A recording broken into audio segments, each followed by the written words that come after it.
Baik, bismillahirrahmanirrahim. Assalamualaikum warahmatullahi wabarakatuh. Om Swastiastu, Namo Buddhaya, Salam Kebajikan. Good morning, ma'am, and good morning, my classmates. So, we are from Group 4, and this is me, Fitri Nur Fauzia, as moderator and the first speaker, and the next member is Dwi Sarani Arafat as the second speaker, and the next member is Sartika as the third speaker, and the last member is Dini Marviani as the first speaker. Baik teman-teman, minggu lalu kelompok 1 dan kelompok 2 serta kelompok 3 sudah membahas nih mengenai hakikat manusia dan perkembangannya, poin pendidikan, dan juga tujuan-tujuan ataupun unsur-unsur dari pendidikan itu.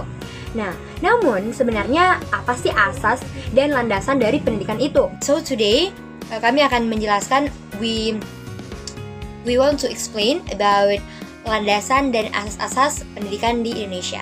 Berbicara mengenai pendidikan mengubah cara kita merespon ataupun memandang sesuatu. Nah, jadi selagi kalian punya kesempatan, ayo didik diri kalian sebaik mungkin agar kalian paham tempat duduk atau kursi yang akan kalian duduki. Namun sebelum itu, jangan lupa untuk memperbaiki nurani dulu. Karena sejatinya, orang yang berpendidikan tinggi terkadang menyalahgunakan kesempatan di kursi yang dia duduki. Nah teman-teman, sebelum kita lanjut ke materi kita harus paham dulu nih apa sih sebenarnya gambaran umum pendidikan itu. Yang pertama, panduan untuk perencanaan pendidikan. Jadi gimana kita bisa bekerja sama dengan pemerintah dan juga masyarakat dengan pemerintah bekerja sama untuk perencanaan pendidikan yang lebih baik dari sebelumnya. Yang kedua, menghormati hak asasi manusia. Jadi dengan adanya pendidikan kita bisa tahu cara menghormati ataupun menghargai orang lain dengan adanya HAM. Nah, yang ketiga, pengembangan karakter dan etika.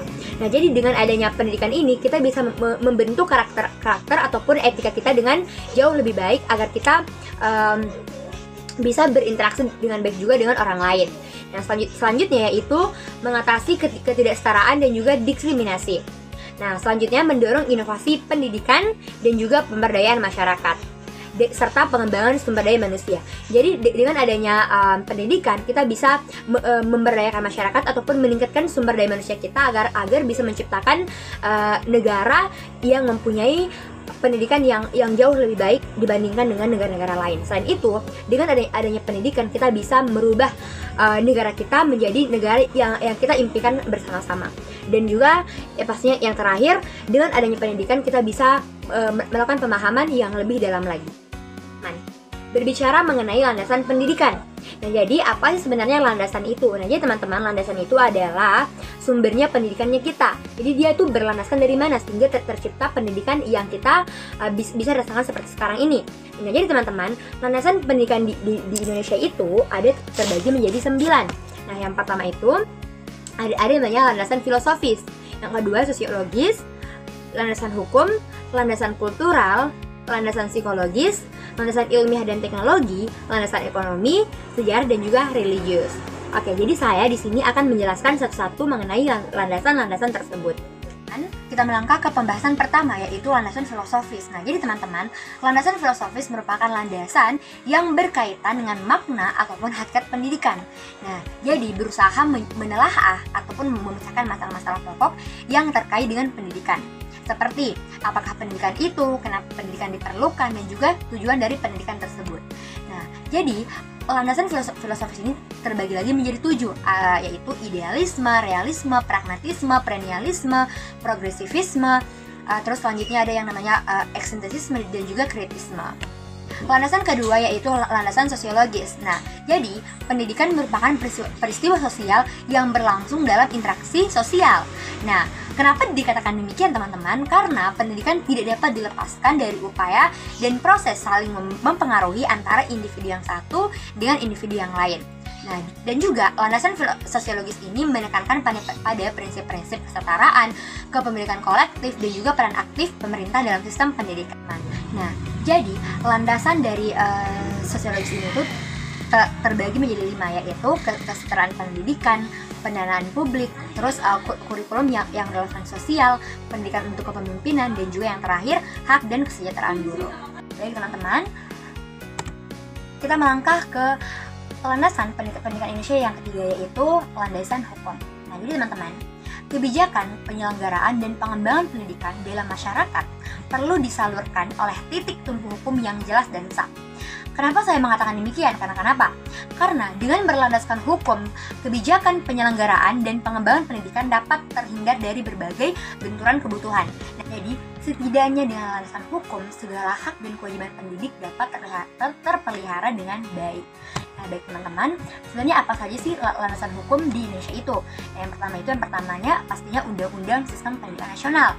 Yang kedua juga ada namanya Undang-Undang Guru dan Dosen, Undang-Undang Pendidikan Tinggi, Undang-Undang Perlindungan Anak dan Ketenagakerjaan, dan juga Peraturan Menteri Pendidikan dan Kebudayaan. Seperti itu. Nah, lanjut ke landasan yang berikutnya, yaitu landasan kultural.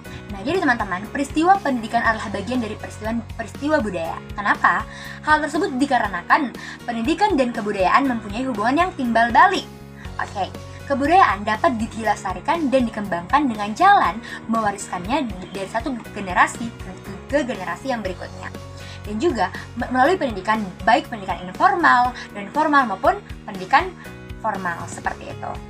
Nah, teman-teman, jadi landasan kultural ini itu terdiri dari nilai keluarga, agama, bahasa dan identitas, sejarah dan tradisi, inklusi dan juga eksklusi, selanjutnya sistem nilai, pandangan terhadap pendidikan perempuan, dan juga teknologi dan globalisasi. Landasan pendidikan Indonesia yang berikutnya yaitu landasan psikologis. Oke, pendidikan selalu melibatkan aspek kejiwaan dalam manusia. Oleh sebab itu, landasan psikologis merupakan salah satu landasan yang penting dalam bidang pendidikan. Nah,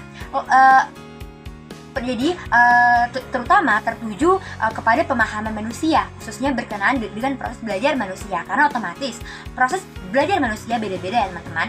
Nah, jadi mengacu pada pemahaman tentang bagaimana seorang individu belajar, berkembang, dan berinteraksi dengan lingkungannya dalam konteks pendidikan. Teman-teman, bagian-bagian dari landasan psikologis ini yaitu yang pertama pembelajaran dan memori, terus pengembangan kognitif, motivasi belajar yang ada, psikologi sosial dalam kependidikan, pengukuran ataupun evaluasi terhadap materi yang sudah dipelajari, teori pengajarannya seperti apa, pengembangan karakter dan kepribadiannya seperti apa, dan juga pastinya dukungan psikologis. Kita melangkah ke landasan berikutnya, yaitu landasan ilmiah dan teknologi. Ya, sekarang teman-teman, kita sudah berada di zaman yang semuanya serba canggih, otomatis ya. Oke. Teman-teman, pendidikan dengan ilmu pengetahuan, teknologi, dan seni mempunyai kaitan yang sangat erat ataupun hubungan yang sangat erat. Nah, ya teman-teman, hal tersebut karena bagian utama dalam pendidikan, terutama dalam bentuk pembelajaran. Nah, dengan demikian dapat dikatakan bahwa landasan ilmiah dan teknologi dijadikan sebagai landasan dalam menentukan kebijakan dalam praktik pendidikan. Nah, terdiri dari metode ilmiah, pengembangan kurikulum, pengajaran berbasis bukti, neuroscience dalam pendidikan, penggunaan teknologi dalam pendidikan, dan juga yang selanjutnya itu analisis data pendidikan, penelitian pendidikan, dan yang terakhir atau yang ke-8 yaitu keselamatan dan etika dalam teknologi. Teman-teman, lanjut ke landasan ekonomi.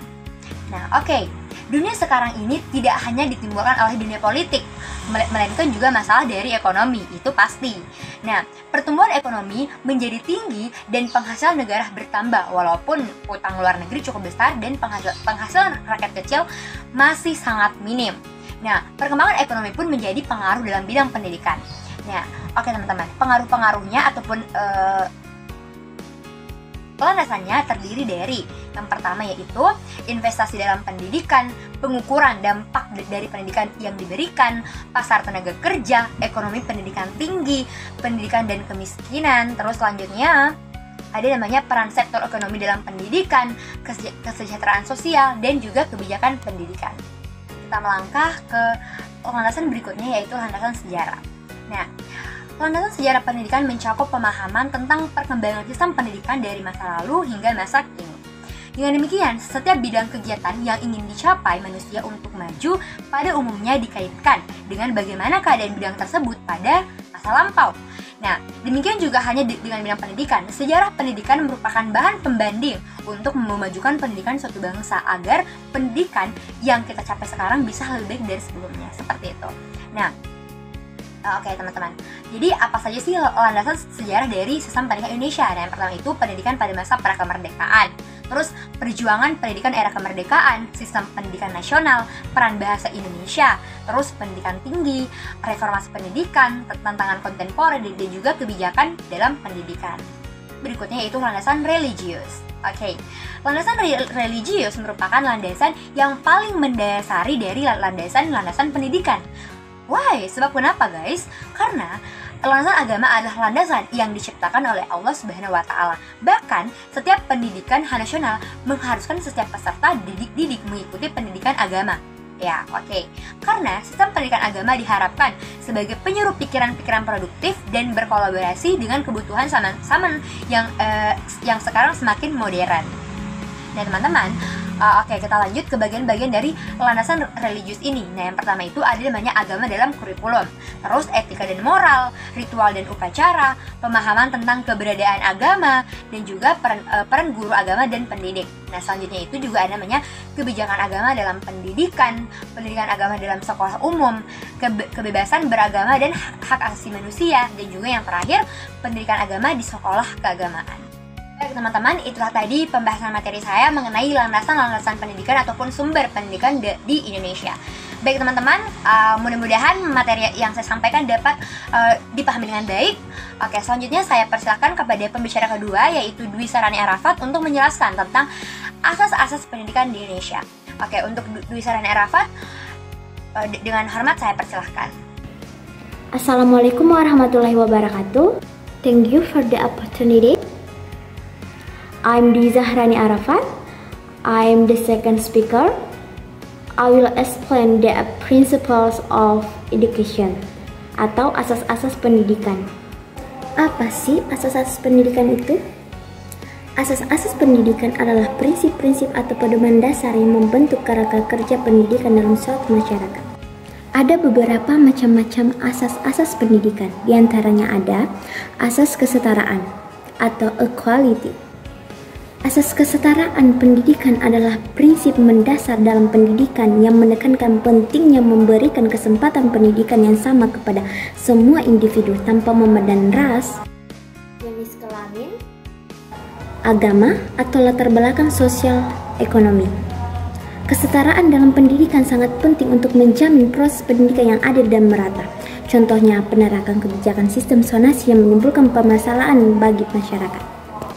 Pada umumnya, masyarakat menginginkan sekolah yang berkualitas bagi anak-anaknya.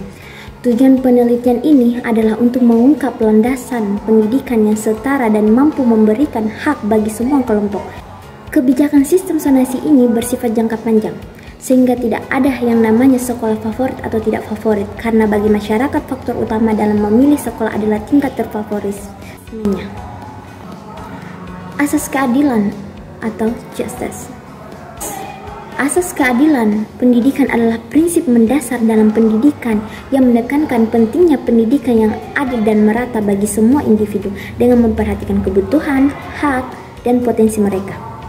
Keadilan dalam bidang pendidikan dapat menunjang masa depan bangsa dan negara yang maju, berdaulat, adil, dan makmur. Contohnya, kebijakan Kartu Indonesia Pintar atau KIP kuliah juga dilakukan penyesuaian.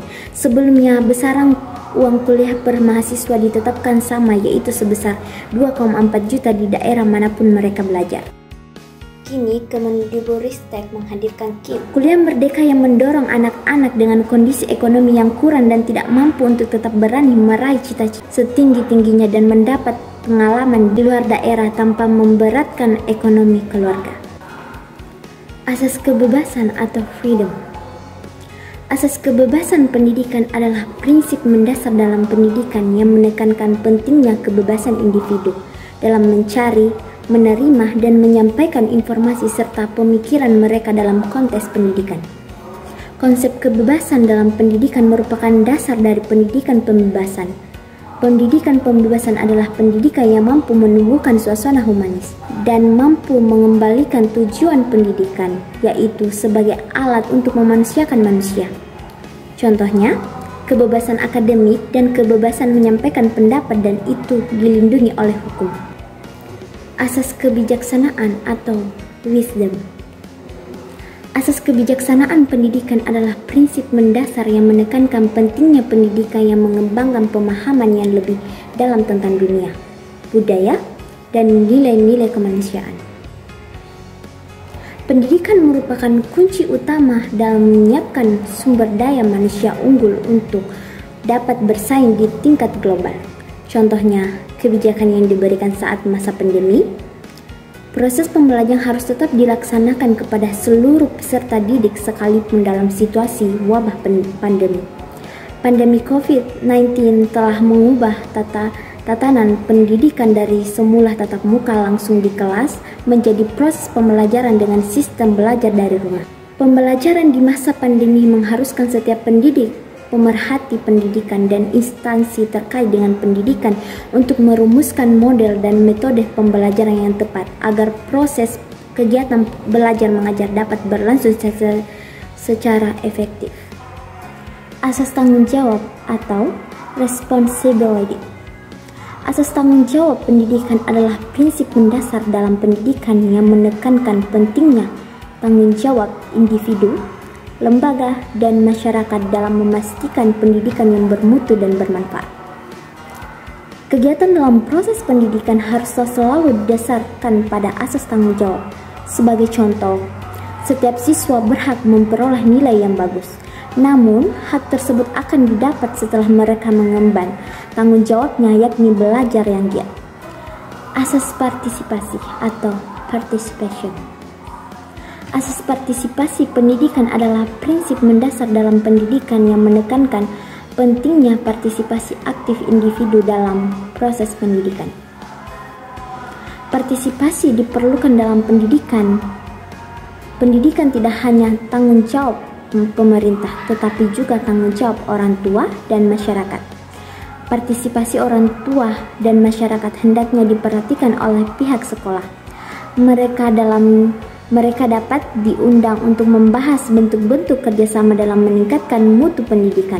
Contohnya, partisipasi masyarakat atau orang tua ialah mengawasi perkembangan pribadi dan proses belajar putra-putrinya di rumah dan bila perlu memberi laporan dan berkonsultasi dengan pihak sekolah. Asas kualitas atau quality. Asas kualitas pendidikan adalah prinsip mendasar dalam pendidikan yang menekankan pentingnya pendidikan yang bermutu dan efektif. Oleh karena itu, tentunya peningkatan mutu pendidikan haruslah dimulai dari tingkat satuan pendidikan. Satuan pendidikan bisa melakukan rancangan peningkatan mutu pendidikan dengan 4 tahapan seperti evaluasi capaian pendidikan, perencanaan evaluasi pendidikan, perbaikan mutu pendidikan, dan juga monitoring mutu pendidikan. Asas keberagaman atau diversity. Asas keberagaman pendidikan menekankan pentingnya menghormati, mengakui, dan merayakan keberagaman dalam konteks pendidikan. Keberagaman yang menjadi realita kehidupan di Indonesia menjadi modal terbentuknya persatuan dan kesatuan bangsa. Contoh, keberagaman di lingkungan sekolah seperti keberagaman agama. Agama adalah sistem keyakinan kepada Tuhan. Di sekolah, terutama jika kamu berada di sekolah negeri atau umum, ada beragam kepercayaan seperti Islam, Katolik, Kristen, Buddha, dan Hindu. Namun, adanya perbedaan agama ini membuat semua warga di lingkungan sekolah dapat saling menghormati satu sama lainnya. Asas kesinambungan atau continuity. Asas kesinambungan pendidikan adalah prinsip mendasar dalam pendidikan yang menyoroti pentingnya pendidikan yang berkelanjutan dan berkesinambungan sepanjang kehidupan individu. Dengan kata lain, pendidikan seharusnya tidak hanya berfokus pada saat-saat tertentu atau diselingi dengan jeda yang panjang, melainkan harus terjadi secara berkelanjutan, terus-menerus, dan terintegrasi dari satu tahap dan tingkatan ke tahap atau tingkatan berikutnya. Kesinambungan dalam konteks pendidikan berarti menyediakan akses dan kualitas pendidikan yang berkelanjutan untuk generasi mendatang. Contohnya adalah program beasiswa atau bantuan finansial untuk memastikan anak-anak memiliki kesempatan untuk belajar dan mengembangkan potensi mereka.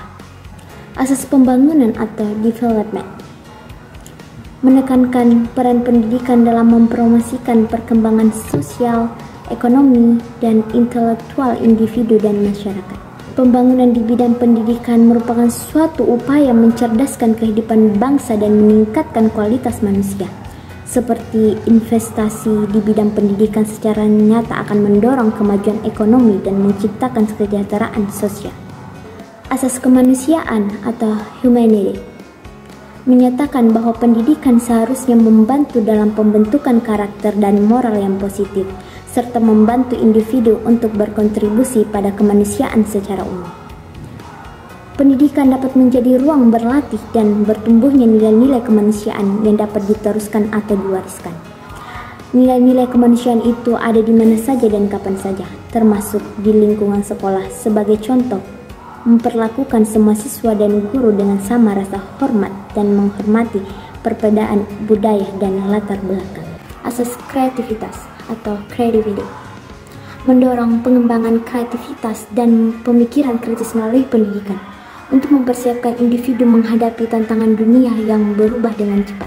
Di dalam proses pembelajaran, siswa tidak hanya dituntut keaktivitasan saja, tapi juga kekreativitasannya, karena kreativitas dalam pembelajaran dapat menciptakan situasi yang baru, tidak monoton dan menarik sehingga siswa akan lebih terlibat dalam kegiatan pembelajaran.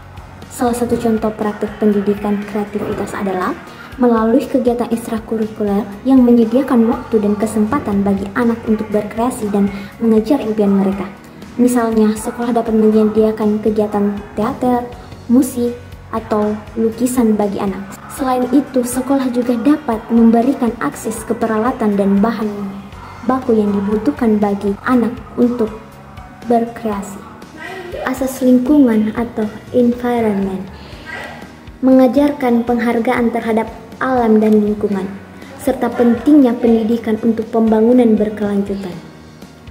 Pendidikan untuk pembangunan yang berkelanjutan menjadi salah satu tantangan bagi bangsa Indonesia agar mampu mensejajarkan diri dengan bangsa-bangsa lain di dunia.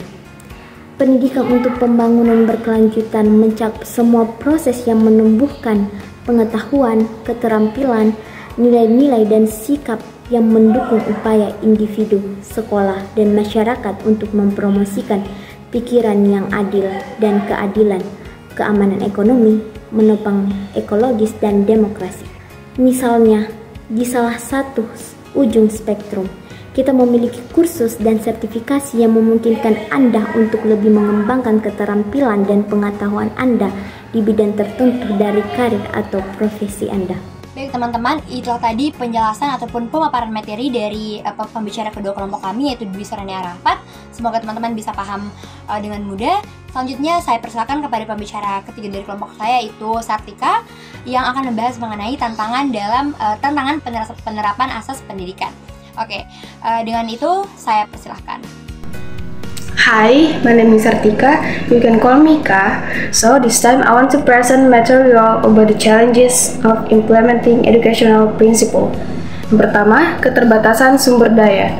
So, keterbatasan sumber daya dalam tantangan asas pendidikan merujuk pada kendala atau hambatan yang muncul ketika institusi pendidikan atau sistem pendidikan tidak memiliki akses atau sumber daya yang cukup untuk memenuhi kebutuhan pendidikan yang optimal. Ini dapat mencakup keterbatasan dalam hal dana, fasilitas fisik, peralatan, tenaga pengajar, atau bahkan bahan ajar. Yang kedua, ketidaksetaraan akses.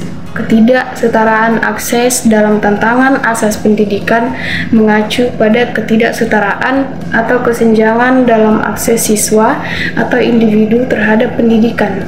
Ini berarti bahwa beberapa individu atau kelompok memiliki lebih banyak atau lebih baik akses ke pendidikan daripada yang lain.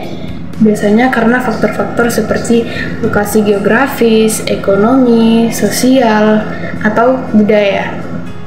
Ketiga, kurikulum yang tidak relevan. So, kurikulum yang tidak relevan dalam tantangan asas pendidikan merujuk pada isinya yang tidak sesuai atau tidak memadai dengan kebutuhan, tuntutan, atau perkembangan zaman. Ini bisa terjadi ketika kurikulum sekolah tidak diperbarui secara berkala atau tidak memperhitungkan perkembangan dalam ilmu pengetahuan, teknologi, atau kebutuhan sosial dan ekonomi. Keempat, kualifikasi guru. Kualifikasi guru dalam tantangan asas pendidikan mengacu pada kemampuan, pendidikan, pelatihan, dan kualifikasi yang dimiliki oleh guru dalam rangka memberikan pendidikan yang berkualitas kepada siswa. Kualifikasi guru sangat penting karena mereka berperan dalam membentuk pengalaman belajar siswa. Yang kelima, kualitas pengajaran. Kualitas pengajaran dalam tantangan asas pendidikan mengacu pada sejauh mana pengajaran yang diberikan kepada siswa memenuhi standar tertentu untuk efektivitas, relevansi, dan dampaknya terhadap hasil belajar siswa. Kualitas pengajaran adalah faktor penting dalam memberikan pendidikan berkualitas. Yang keenam, inklusi dan diversitas. Tantangan dalam mengelola inklusi dan diversitas dalam pendidikan adalah memastikan bahwa semua siswa memiliki akses yang setara ke pendidikan berkualitas dan bahwa lingkungan pembelajaran menciptakan peluang yang adil bagi semua. Hal ini bisa mencakup penyediaan dukungan khusus bagi siswa yang kebutuhan khusus, pelatihan guru dalam menghadapi keberagaman kebutuhan siswa, dan promosi penghargaan terhadap budaya dan latar belakang yang berbeda. Ketujuh, kebijakan pendidikan yang tidak konsisten. Kebijakan pendidikan yang tidak konsisten dalam tantangan asas pendidikan merujuk pada situasi di mana kebijakan-kebijakan pendidikan yang diterapkan oleh pemerintah atau lembaga pendidikan tidak selaras atau tidak konsisten satu sama yang lain, atau bahkan terjadi perubahan kebijakan yang sering dan tidak terkoordinasi. Yang kedelapan, keterlibatan orang tua dan masyarakat. Hal ini merujuk pada peran aktif dan konstruktif yang dimainkan oleh guru, wali, keluarga, dan masyarakat luas yang mendukung dan memperbaiki sistem pendidikan. Dan yang kesembilan, perubahan teknologi. Perubahan teknologi dalam tantangan asas pendidikan merujuk pada dampak dan tantangan yang timbul akibat perkembangan teknologi terhadap sistem pendidikan. Teknologi telah mengubah cara kita mengajar, belajar, dan mengolah pendidikan dalam berbagai cara. Dan yang terakhir, pemberdayaan siswa. Pemberdayaan siswa dalam tantangan asas pendidikan merujuk pada pendekatan pendidikan yang bertujuan untuk memberikan siswa lebih banyak kendali atas pembelajaran mereka sendiri dan membantu mereka menjadi individu yang lebih aktif, mandiri, dan berpikir kritis. Nah, saya akan berikan contoh program yang berhasil mengatasi tantangan dalam asas pendidikan, yaitu program pendidikan inklusif di berbagai negara. Pertama, ada integritas siswa. Siswa dengan berbagai kebutuhan pendidikan, termasuk mereka yang memiliki disabilitas, diintegrasikan ke dalam kelas reguler bersama dengan siswa lainnya. Kedua, dukungan khusus. Siswa yang memerlukan dukungan tambahan diberikan bantuan, baik melalui guru pendukung atau spesialis pendidikan inklusif yang membantu mereka dalam proses belajar. Yang ketiga, kurikulum yang disesuaikan. Kurikulum disesuaikan dengan kebutuhan individu sehingga siswa dengan tingkat kemampuan yang beragam dapat mengikuti pelajaran yang sesuai dengan perkembangan mereka. Dan yang terakhir, pelatihan guru. Guru mendapatkan pelatihan dalam pendidikan inklusif untuk memahami cara terbaik mendukung siswa dengan kebutuhan khusus. Program pendidikan inklusif telah membantu mengatasi ketidaksetaraan akses dan meningkatkan hasil belajar siswa dengan kebutuhan khusus. Hal ini juga mempromosikan inklusi sosial dan menciptakan lingkungan pendidikan yang lebih ramah dan beragam bagi semua siswa. Teman-teman sekalian, itulah tadi pemaparan materi mengenai tantangan dalam penerapan asas pendidikan dari saudari Ika. Semoga teman-teman dapat memahami pemaparan materi tersebut dengan mudah. Selanjutnya saya persilakan kepada pembicara terakhir kami, yaitu Dini Marfiani, selaku pembicara keempat juga, yang akan menjelaskan mengenai solusi dan inovasi dari tantangan yang tadi dijelaskan oleh saudari Ika. Dengan itu, saya persilahkan. Perkenalkan, nama saya Dini Marfiani sebagai pembicara keempat. Solusi dan inovasi. Solusi atau inovasi program blended learning dan inklusif. Deskripsi. Program ini dikembangkan di sebuah sekolah menengah di daerah pedesaan yang memiliki akses terbatas terhadap sumber daya pendidikan. Program ini menggunakan pendekatan blended learning yang menggabungkan pembelajaran dalam kelas dengan pembelajaran online. Adapun cara kerjanya yaitu seperti pembelajaran online, pelatihan guru, pembelajaran inklusif, dan pembelajaran kolaboratif. Hasilnya, program ini berhasil mengatasi keterbatasan akses pendidikan di daerah pedesaan, memungkinkan siswa untuk mengakses materi pembelajaran dan pembelajaran online. Melalui pendekatan inklusif, program ini mendukung keberagaman siswa dengan berbagai tingkat kemampuan dan kebutuhan belajar. Siswa melaporkan tingkat keterlibatan yang lebih tinggi dalam pembelajaran mereka dan hasil akademik mereka yang meningkat secara signifikan. Baik teman-teman, itulah tadi pemaparan dan penjelasan dari kelompok kami mengenai landasan dan asas-asas pendidikan di Indonesia. Semoga teman-teman sekalian bisa paham. Oke, baik. Sampai di sini apakah ada pertanyaan mengenai penjelasan materi kami? Oke, teman-teman sekalian dan Ibu, saya selaku moderator mengucapkan terima kasih atas pertanyaannya.